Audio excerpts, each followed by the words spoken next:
Jasad-jasad bocah korban serangan udara pasukan Israel terbujur kaku di kamar jenazah rumah sakit setempat di Gaza, Palestina. Kepergian mereka diiringi tangis anggota keluarga yang mengutuk agresi militer Israel ke Gaza. Sepanjang hari Minggu kemarin, Israel menggempur Gaza untuk membalas serangan roket Hamas. Tercatat 33 warga Gaza tewas dalam serangan paling mematikan sejak konflik Israel-Palestina kembali menyeruak seminggu lalu. 8 anak-anak dan 12 wanita termasuk dalam daftar korban tewas. Bahkan satu keluarga terpaksa kehilangan 17 anggota keluarganya dalam serangan itu. 6 orang lainnya masih terkubur di bawah puing-puing bangunan rumah yang hancur diserang. Konflik yang telah berlangsung seminggu telah menewaskan sedikitnya 188 warga Palestina di Gaza, termasuk 47 anak. Kehilangan juga dialami dari pihak sipil Israel di mana 8 warganya tewas. Agresi Israel ke Palestina tersebut memicu gelombang protes di seluruh dunia. Setelah demo meluas di Eropa dan Amerika, ribuan orang juga menggelar unjuk rasa di Vatikan. Kini kita akan kupas lengkapnya di Indonesia Bicara. Pemirsa, tema kita pada malam hari ini adalah stop aksi kekerasan di Palestina, dan saat ini sudah bergabung bersama kami narasumber kami. Langsung saja saya perkenalkan narasumber pada malam hari ini adalah Bapak Teguh Faizasyah, juru bicara Kementerian Luar Negeri. Selamat malam Pak Teguh. Selamat malam. Baik, Pak Teguh, hari ini Indonesia mengeluarkan pernyataan bersama nih dengan Malaysia dan Brunei Darussalam mengenai Palestina. Sebenarnya apa isi pernyataan tersebut, Pak? Kalau kita melihat ini adalah satu capaian 3 negara bertetangga di kawasan Asia Tenggara yang secara kolektif menyampaikan kecaman atas agresi yang dilakukan oleh Israel yang bertentangan dengan nilai-nilai kemanusiaan. Kita mengetahui bahwa apa yang dilakukan oleh Israel adalah pendudukan di wilayah Palestina, dan untuk itulah 3 pemimpin negara menyampaikan sikapnya, mendesak juga agar PBB segera mengambil tindakan nyata untuk menjamin keselamatan dan keamanan masyarakat rakyat sipil di Palestina. Baik, lantas untuk bukti konkret ataupun bukti nyata dari pemerintah Indonesia sendiri, apakah cukup hanya bekerja sama seperti itu, memberikan pernyataan terhadap negara-negara tetangga dan juga cuitan Pak Presiden Joko Widodo, apakah ini cukup, Pak?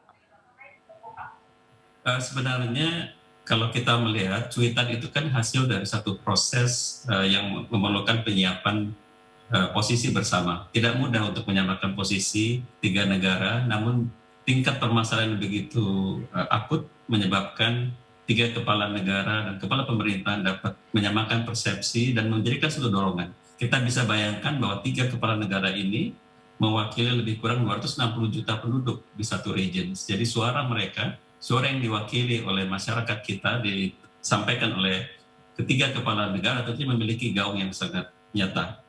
Dan ini juga dibawa kemudian oleh Ibu Menteri Luar Negeri sebagai satu posisi bersama di kawasan saat menghadiri pembahasan isu tersebut dalam pertemuan OKI yang berlangsung kemarin malam. Baik, selain pernyataan dari Pak Presiden Jokowi, lantas juga sudah menyatakan seperti itu, akan mengecam seperti itu ya. Lantas untuk langkah selanjutnya dari pemerintah Indonesia sendiri ini apa, Pak, untuk mendukung perdamaian tercipta di Palestina? Ya, memang apa yang dilakukan oleh pemerintah saat sekarang masih secara terukur menggunakan forum-forum multilateral.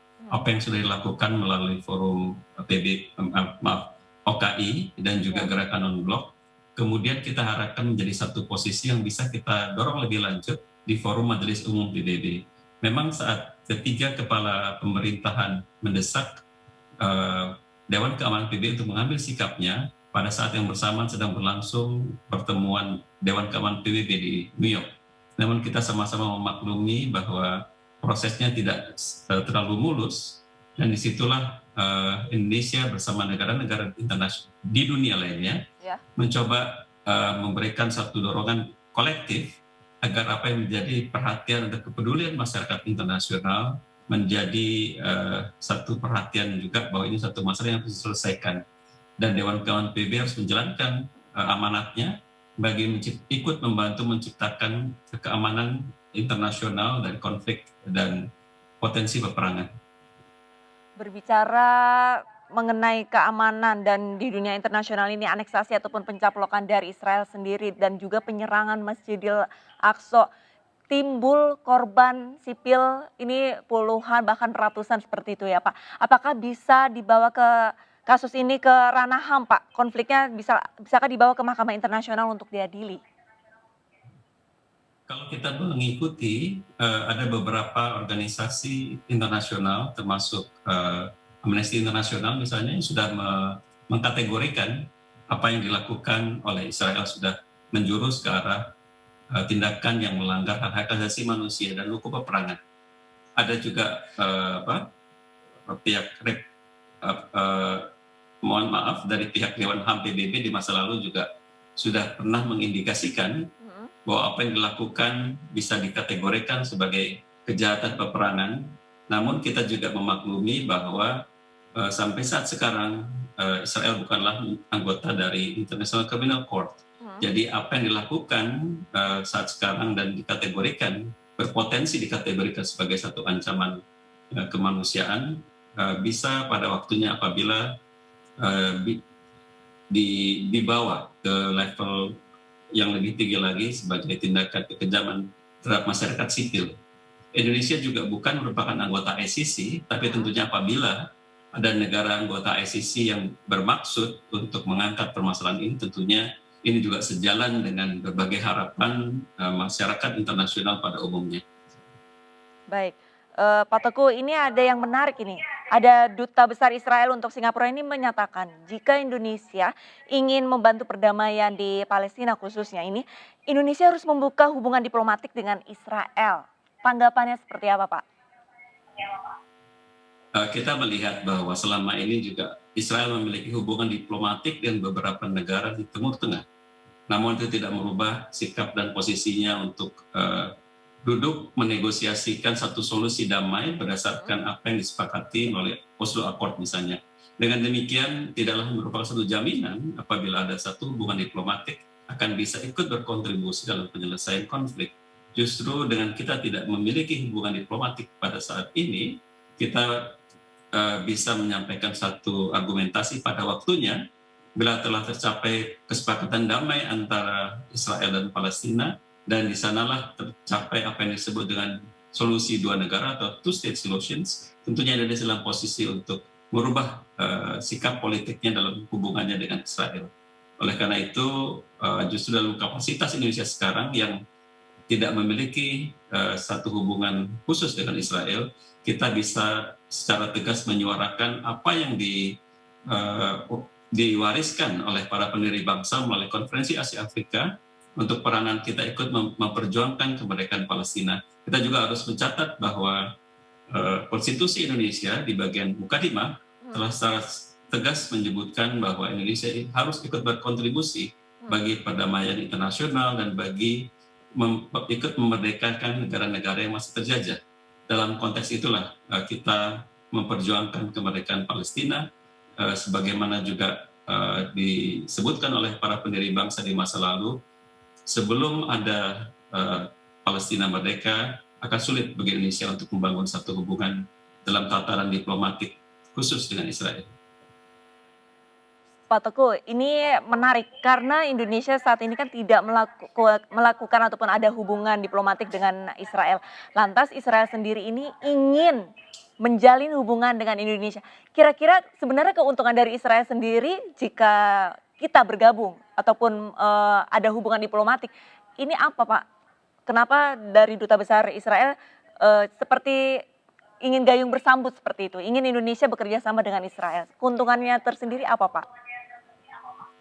Tentunya saya tidak bisa menafsirkan apa yang ada di benak pihak Israel sebenarnya untuk ingin ada satu tingkat hubungan yang lebih baik, lebih meningkat lagi di Indonesia. Namun yang perlu kita catat dan sama-sama kita amati, hubungan antar manusia sebenarnya sudah berjalan. Kita juga mencermati banyak di masa lalu masyarakat Indonesia yang melakukan kunjungan kebudayaan ke tempat-tempat bersejarah di Yerusalem misalnya. Dengan demikian hubungan antar manusia terus berjalan dalam kondisi ideal, tidak ada konflik. Pada saat sekarang tentunya kita sangat melarang masyarakat kita untuk berkunjung atau melakukan perjalanan ke wilayah Timur Tengah. Namun satu realitas bahwa hubungan antar masyarakat ada berlangsung, tapi tidak pada tatanan pemerintah, hubungan formal antar pemerintah. Baik, selain itu Pak Teguh, untuk Palestina sendiri nih Pak, apa yang sudah dilakukan pemerintah Indonesia untuk membantu warga di Palestina? Bantuan Indonesia, kalau kita lihat memang ada dua jenisnya. Pertama, dukungan politik yang secara konsisten kita lakukan di berbagai forum apapun. Namun di sisi lain kita juga aktif dalam konteks membangun kapasitas masyarakat Palestina.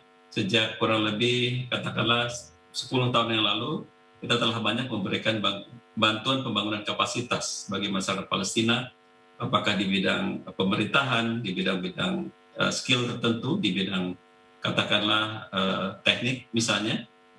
Di sisi lain kita juga memberikan bantuan kemanusiaan atas kondisi permasalahan yang dihadapi oleh bangsa Palestina melalui bantuan yang kita salurkan melalui UNRWA, Badan PBB yang mengurusi fungsi Palestina. Kita juga telah dalam satu proses untuk memberikan bantuan kemanusiaan melalui ICRC dan juga melalui otoritas Palestina. Jadi itu adalah segala bentuk konkret bantuan yang bisa berikan, tidak hanya sebatas memberikan bantuan kemanusiaan, namun juga ikut berkontribusi dalam upaya menyiapkan kapasitas birokrasi atau siapapun nantinya di Palestina yang akan memimpin negaranya manakala proses perdamaian dengan Israel bisa tercapai. Baik, Pak Teguh, selain Pak Teguh ini kami juga sudah tersambung dengan Bapak Abdul Mutali, pakar Timur Tengah Universitas Indonesia. Selamat malam Pak Abdul. Selamat malam Mbak Arlita. Baik, Pak Abdul, ini sebelum saya tanya-tanya lebih lanjut, ini sepertinya kita harus jeda terlebih dahulu. Tetap bersama kami pemirsa karena perbincangan Stop Anti Kekerasan di Palestina akan segera kami lanjutkan kembali. Tetaplah di Indonesia Bicara.